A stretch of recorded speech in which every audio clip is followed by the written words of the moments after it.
Assalamualaikum. In this video, we'll talk about oligohydramnios and polyhydramnios. Now, basically, amniotic fluid होता क्या है? amniotic fluid usually जो foetus की urine होती है वही बेसिकली एमनियोटिक फ्लूइड की प्रोडक्शन कराता है। फीटस यूरिन ही होती है जो कि सेकंड ट्राइमेस्टर में बनना शुरू होती है। And amniotic fluid we know कि from our prior knowledge it basically provides protective function to the developing fetus from your pressure symptoms या from any trauma, and it also allows him or her to for limb movements, and ये है कि it also permits the fetal lungs to expand and develop through breathing. अब oligohydramnios की बात करें तो oligohydramnios is when there is too little amniotic fluid के amniotic fluid index is basically less than the fifth centile of your gestation, that is known as oligohydramnios. और एंटीनेटली कभी कभी ये भी होता है कि एक पेशेंट हिस्ट्री के साथ आएगा कि she has seen a clear fluid leaking from the vagina which may represent pre term premature rupture of your membranes. जो कॉजेज़ होती हैं, कॉजेज़ ये सारी टेबल में लिखी हुई है, बस ये कॉजेज़ का नाम याद कर लेने कि क्या क्या कॉज हो सकती हैं।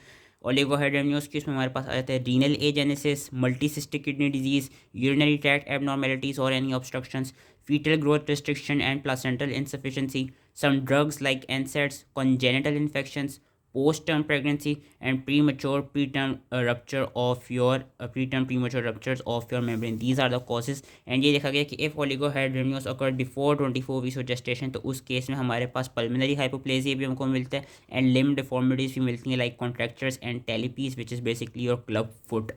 तो अब हम बात अगर करें पॉलीहाइड्रामियोस की, पॉलीहाइड्रामियोस इज़ व्हेन ये कहते हैं there is excess of amniotic fluid more than, जो एमनियोटिक फ्लूइड इंडेक्स है that is more than 95th percentile for your gestation. इसमें पेशेंट जो आएगा वो एब्डोमिनल स्वेलिंग, एब्डोमिनल डिस्कम्फर्ट के साथ आएगा। एब्डोमिन जो होगा वो डिस्टेंडेड हुआ होगा, आउट ऑफ प्रोपोर्शन होगा।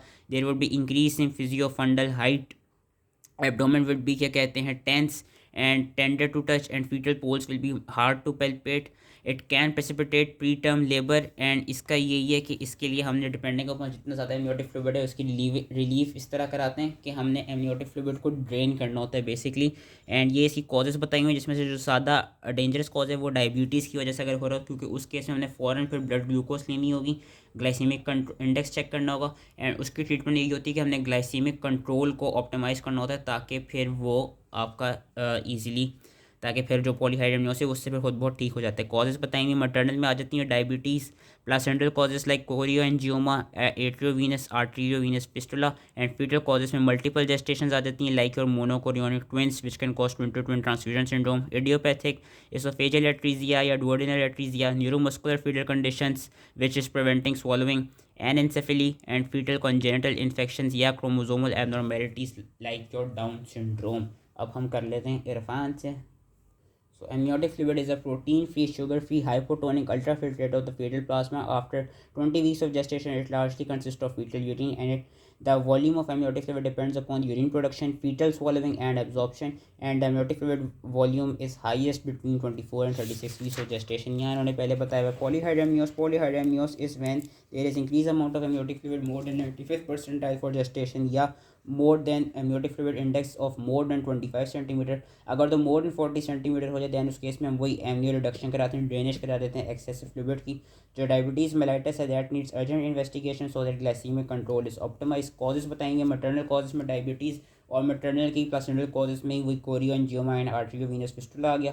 फीटल कॉजेज में अलग से बताएंगे which can cause increase urine production like maternal diabetes, twin to twin transfusion syndrome, fetal hydrops, and fetal causes which relate to inability to swallow amniotic fluid उसमें duodenal atresia, esophageal atresia, anencephaly and neuromuscular conditions आ सकती हैं। अलग से भी जहाँ पर हमारे पास वो जेनेटिक सिंड्रोम्स या डाउन सिंड्रोम इस तरह के कॉजेज़ भी आ सकती हैं। कॉम्प्लिकेशन ये है कि it will cause pre term delivery, malpresentation, maternal discomfort, and ये कि जो ऑफ द कॉज में बताया हुआ कि duodenal atresia is normally seen with trisomy 21।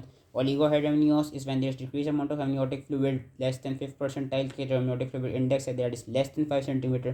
decreased production के causes वही कि renal agenesis, multicystic kidneys, posterior urethral valves, placental insufficiencies, post-yet pregnancy and premature pre-labor rupture of the membrane due to leakage के वही मैंने कहा था कि patient present करता है कि वजाइना से लीकेज हुई है। Complications depending upon the cause, अगर तो प्री टर्म अब रप्चर हो गया मेम्ब्रेन का तो प्री टर्म डिलीवरी हो सकती है, इंट्रायूट्राइन इन्फेक्शन हो सकते हैं, इंट्रायूट्राइन ग्रोथ रिस्ट्रिक्शन हो सकती है, एंड अगर तो रीनल एजेनेसिस या मल्टीसिस्टिक किडनी हो देन डेथ हो सकती है।